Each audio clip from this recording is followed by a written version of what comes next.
You're listening to The Sizzle on Iron Skillet Radio and Iron Skillet Television.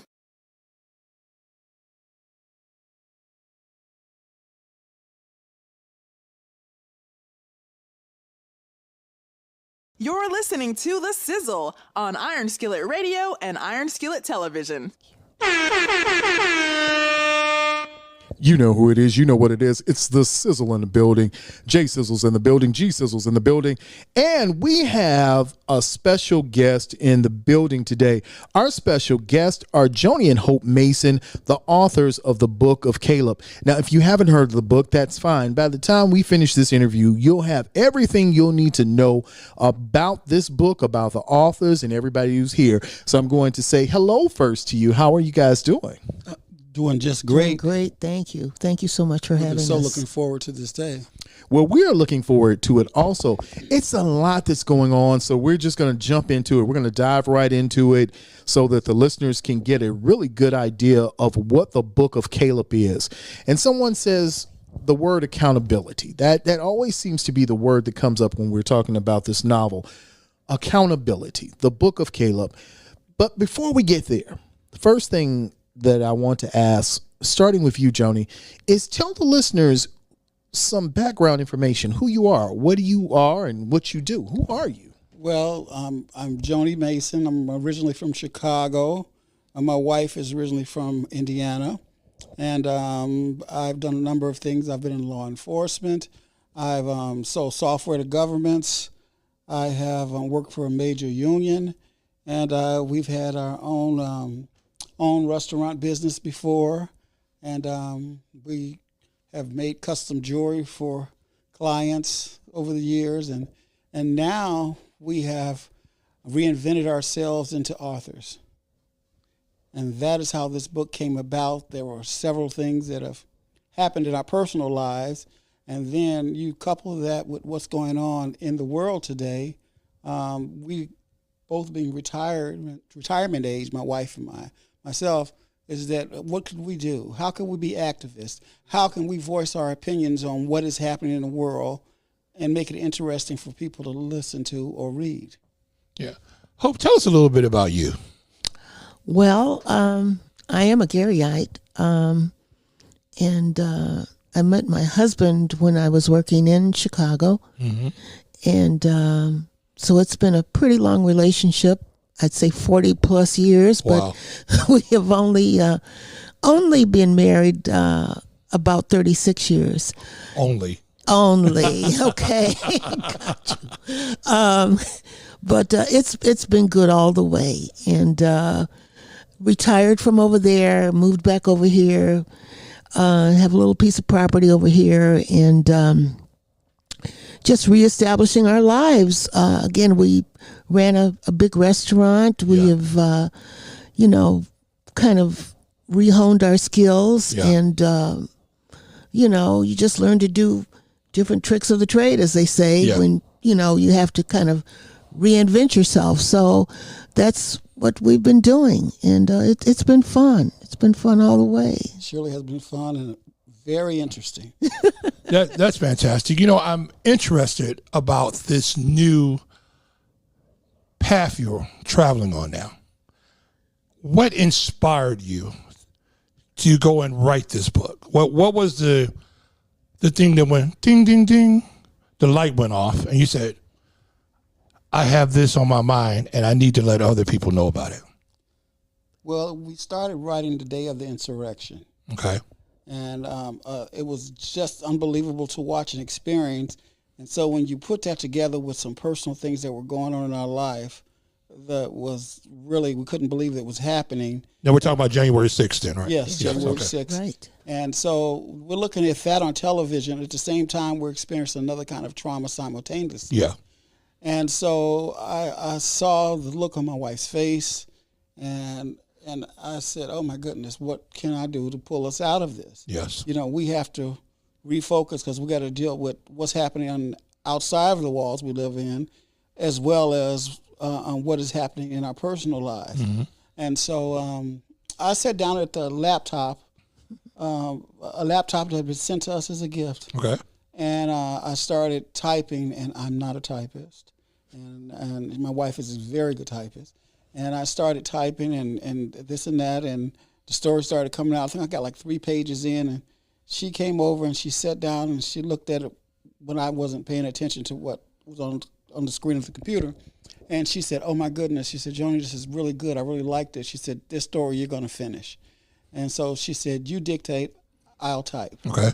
And we started. And that is really, really literally how we got started.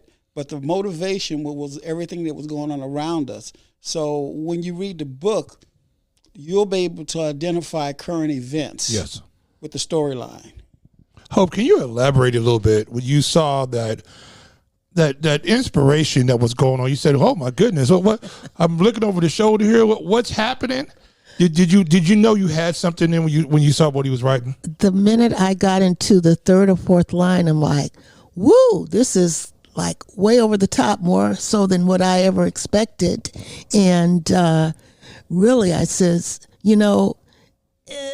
as badly as I really did not want to have to type it, I said, "I'll do this for you if you will continue on, because this is a brilliant story." And it incorporated both current, things, history, and again, things that had affected us personally. So I'm like, we can't turn this loose. This has got to happen. This has got to take place. And I ended up typing over, how many words was it? How many 100,000? We typed up, it turned out to be 94,000 words exactly.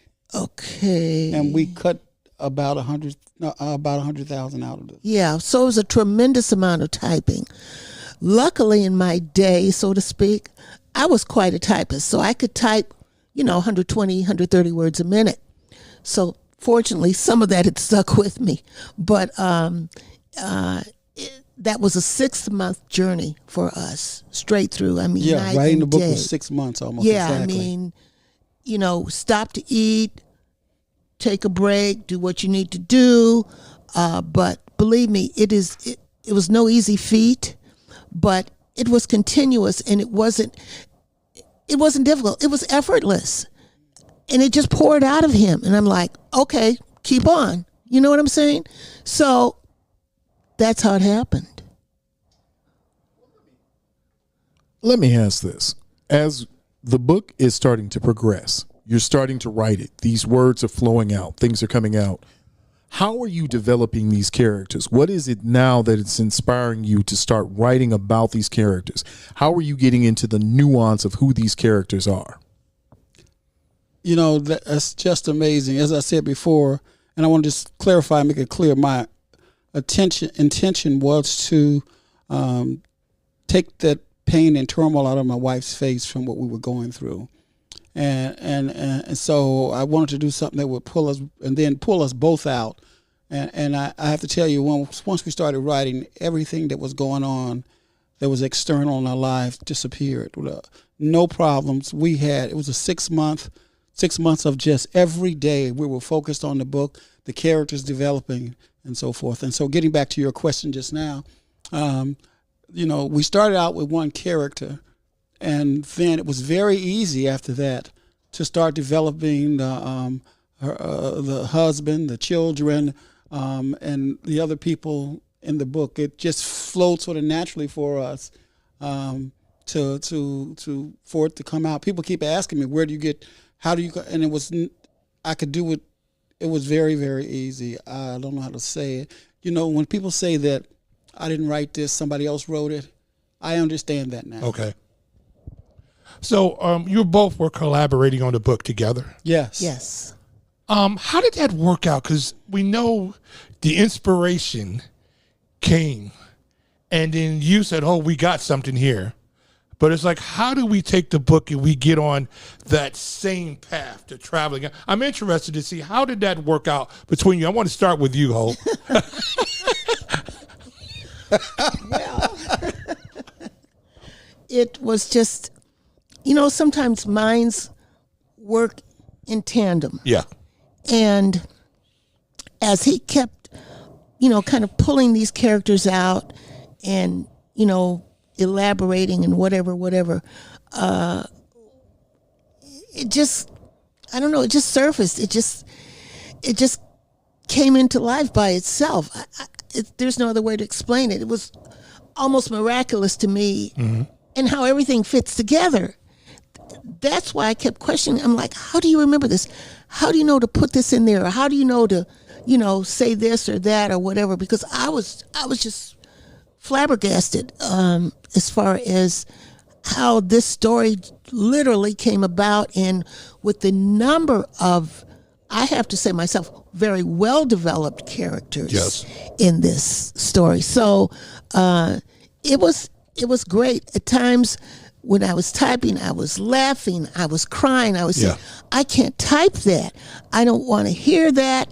I don't want to see that. I remember those days. Believe me, I kid you not. And there are some pretty terse scenes in there that would really kind of rock you. So it was quite an adventure, I'll say that.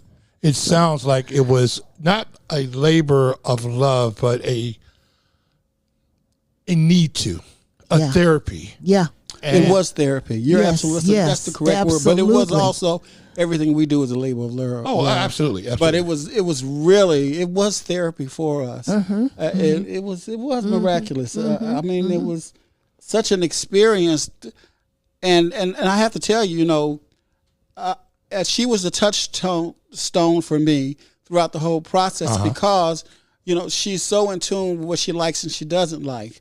And it helped me to develop the storyline even in more detail. Yeah. And she was helping me edit all the way through the process with her, what she emotionally thought was great, what she emotionally thought was too much.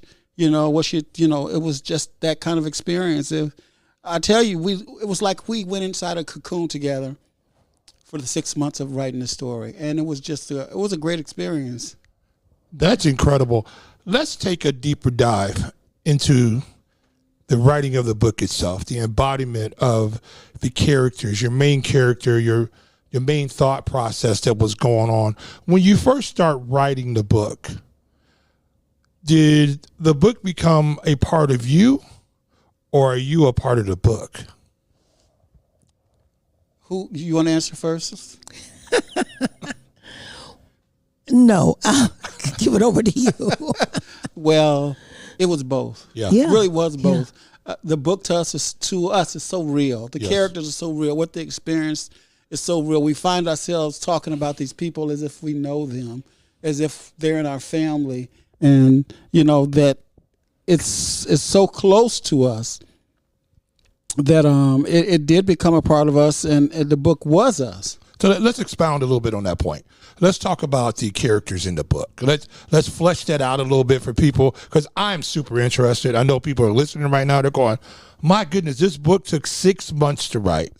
And if they don't know you personally, they will know you well after this interview. You two are the most incredible people that I've met before, because you have so many different skills. You're like, every time I come around, I talk to you, it's like another piece of the onion gets pulled apart. That was a beautiful song you were singing. I'm diverting off of this right now. Okay. There was a beautiful song that you were singing. What language were you singing in? In German. My primary language in singing was German. Well over English, because I did sing with an opera company. Okay. So my first preference is German. It's just amazing what, as entrepreneurs, as thespians, as singers, of what you all have to give. And now you've taken this book, and I want to say it's more of a book. It's going to be a journey for people. From that day of January 6th, can we talk about those characters in the book, and were they just as astonished as you were when you were watching what was going on? I'm not clear on that question. Well, the characters that you developed in the book. Oh, okay. So we're talk a little bit about the development of the characters. Well, in the book. It started out with Aubrey Yang, and once we developed her character, and then to keep it current. So that's how the police brutality storyline came into playing. Okay. and her losing her son to what is now becoming commonplace reoccurrence with black males and black Americans in this country. And so we started encompassing and building the story around that and her pain. And what's so apparent is that when this happens to a person, the only thing that gives them solace, the only thing that lets them breathe again, is thinking that accountability or justice along the way somehow, some way, will happen to the perpetrators. Yeah. And that's not revenge. Let's be clear. It's not about revenge. It's just about being accountable for your actions. That's what frees victims. And Hope, what did you think about that? I fully agree. What can I say to that? I think you say it all. It is about accountability, be it in your personal world or politics. Yeah. Because we all very well know this word now, accountability. Yes. Through politics, what we see on TV every day, and how we even look at neighbors, friends, relatives. There is something in this society that makes that word so prevalent because to me, I say to him, the human race has changed. When we were growing up, accountability was just, it was just an instinct. It was just something that you were taught, like this, everyone, you knew right was right and wrong was wrong. But nowadays, so many people are living so many lies and, trying to make things, I don't know, trying to bring things out that are not the truth. Yeah, it's I understand your feeling about that because as we've progressed in society, it seems like morality has regressed. Exactly. And so it's like, where are those values? Yes. That we once knew and grew up with, and we thought, well, it's going to keep going this direction. Yeah. And all of a sudden, we see now these atrocities that are happening. Yes. And you would think because we're able to see them on television, that they're recorded, that these things wouldn't occur as frequently as they do. But we see that it's even more. It's almost to the point now, and you would talk about this a little bit, like it's almost a common occurrence. Yes. And I think that's why it's important that you're bringing up this story of accountability. Well, accountability, it's something that it comes, if it doesn't happen for your past transgressions, then your future is filled with the same mistakes. So the thing is, it is the barometer for all of us to somebody to look at us and say, you need to stop. You need to look at your behavior. And sometimes you can say that to people. Other times they have to feel the pain so they can understand the pain they've caused. And when we named the book Accountability, we had to go further because the book is titled Accountability, the Book of Caleb, because Aubrey Yang and her husband, Wah Yang, their son's name was Caleb. So we did not want to get that to get lost, and that's how the book came to be, Accountability, the Book of Caleb. Now, and we love that title because it conjures up all kind of biblical and spiritual and emotional things, and that because we wanted the book to go in that area. As far as people to look at it and try to understand it. And then we found out as things progresses that there are many books out there titled Accountability. Yeah. So we were so glad that we had the double title. Yeah. Given the double title and the way that you put the book together, we're starting to talk about characters, the central characters. And once you get into the book, you start to see the dynamic. It becomes a very fluid dynamic where, as you said earlier, not only do you become a part of the story, but you begin to see the nuances of the characters, and it becomes real. These are people you think you've seen in the store. You know that person. That sounds like my coworker. That reminds me of my nephew. That reminds me of my son. That reminds me of those people. Right. Was that the goal, to make sure that these characters were relatable to the reader? Or was it just the way that it just all kind of came together that it made that one beautiful bouquet? But was the goal to really say we need relatable characters in this story? Our style of writing, I like to think of is that the book is written in a way, and it's not a common form or style. Many people have told us that. And once they adjusted to it, they started understanding it even faster. But it is to write in a way that when a person reads the words that are connected in each sentence, and the sentence is connected to the next sentence and the paragraph and then the chapter, is that you don't even question what is happening in the book. We try to write it in such a natural way and format, and use words that